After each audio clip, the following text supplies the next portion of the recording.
Director Atlee வாழ்க்கை ஒரு விஷயத்தை தெளிவாக சொல்கிறது. பேக்ரவுண்ட் இல்லாதவன் கூட பிலீஃப் இருந்தால் பாக்ஸ் ஆஃபீஸையே ரூல் பண்ணலான்னு. ஒரு மிடில் கிளாஸ் குடும்பத்தில் பிறந்த அட்லி சினிமாவுக்கு வருவது எளிதல்லன்னு ஆரம்பத்திலே புரிந்து கொண்டார். அதனால் டிவி சீரியல் செட்டில் அசிஸ்டன்ட் டைரக்டராக வேலை செய்தார். அங்கே லேர்னிங், அப்சர்வேஷன், பேஷன்ஸ் எல்லாமே கலெக்ட் பண்ணார். பிறகு சங்கருக்கு அசிஸ்டண்ட்டாக சேர்ந்தார். செட் டிசிப்ளின், ஆடியன்ஸ் பல்ஸ் இதெல்லாம் அங்கே தான் கற்றுக்கொண்டார். டைரக்டராக debut Raja Rani, love, emotion and mass super hit படம்.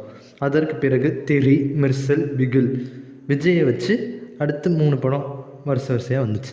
கிரிட்டிசிஸ்ட் பேசினாங்க, ஃபார்முலா கமர்ஷியல்னு. ஆனால் அட்லி கேட்டது ஒரே விஷயந்தான், ஆடியன்ஸ் கிளாப். 2023 ஜவான் மூலம் பாலிவுட்டே ஷேக் பண்ணார். தமிழ் டைரக்டர் பேன் இந்தியா பிராண்டானார். அட்லி கற்றுக் கொடுக்கும் லெசன் என்னவென்றால், கிரிட்டிசிசமுக்கு பயப்படாது, ஆடியன்ஸை புரிந்து கொள்.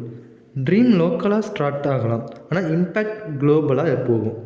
இவரிடமிருந்து மோட்டிவேஷன் லைன் என்னவென்றால், உன் கதையை நம்பு, உலகமே அதை கேட்கும் நாள் வரும்.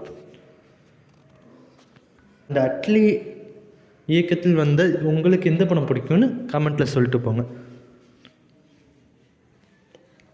ஸோ 100 days 100 மோட்டிவேஷன் சேனல் நம்ம சேனலில் வந்துக்கிட்டே இருக்கும். ஸோ நீங்கள் நம்ம சேனலுக்கு புதுசாக இருந்தால் மறக்காமல் லைக் பண்ணிக்கோங்க, ஷேர் பண்ணுங்கள், சப்ஸ்கிரைப் பண்ணுங்கள். அண்ட் அட்லி சார் எடுத்த படத்துலேயே உங்களுக்கு எந்த படம் பிடிக்கும்னு கமெண்ட் செக்ஷனில் சொல்லிட்டு போங்க. எந்த படம் அதிகமாக வருதுன்னு பார்ப்போம், அதை நான் பின் பண்ணி வைக்கிறேன். அண்ட் 100 days 100 மோட்டிவேஷனல் சேலஞ்ச் வரும். ஸோ மறக்காமல் சப்ஸ்கிரைப் பண்ணிக்கோங்க. இது டே 45 of 100. தேங்க்ஸ் ஃபார் வாட்சிங். நெக்ஸ்ட் வீடியோவில் பார்க்கலாம். டாட்டா, பை பை.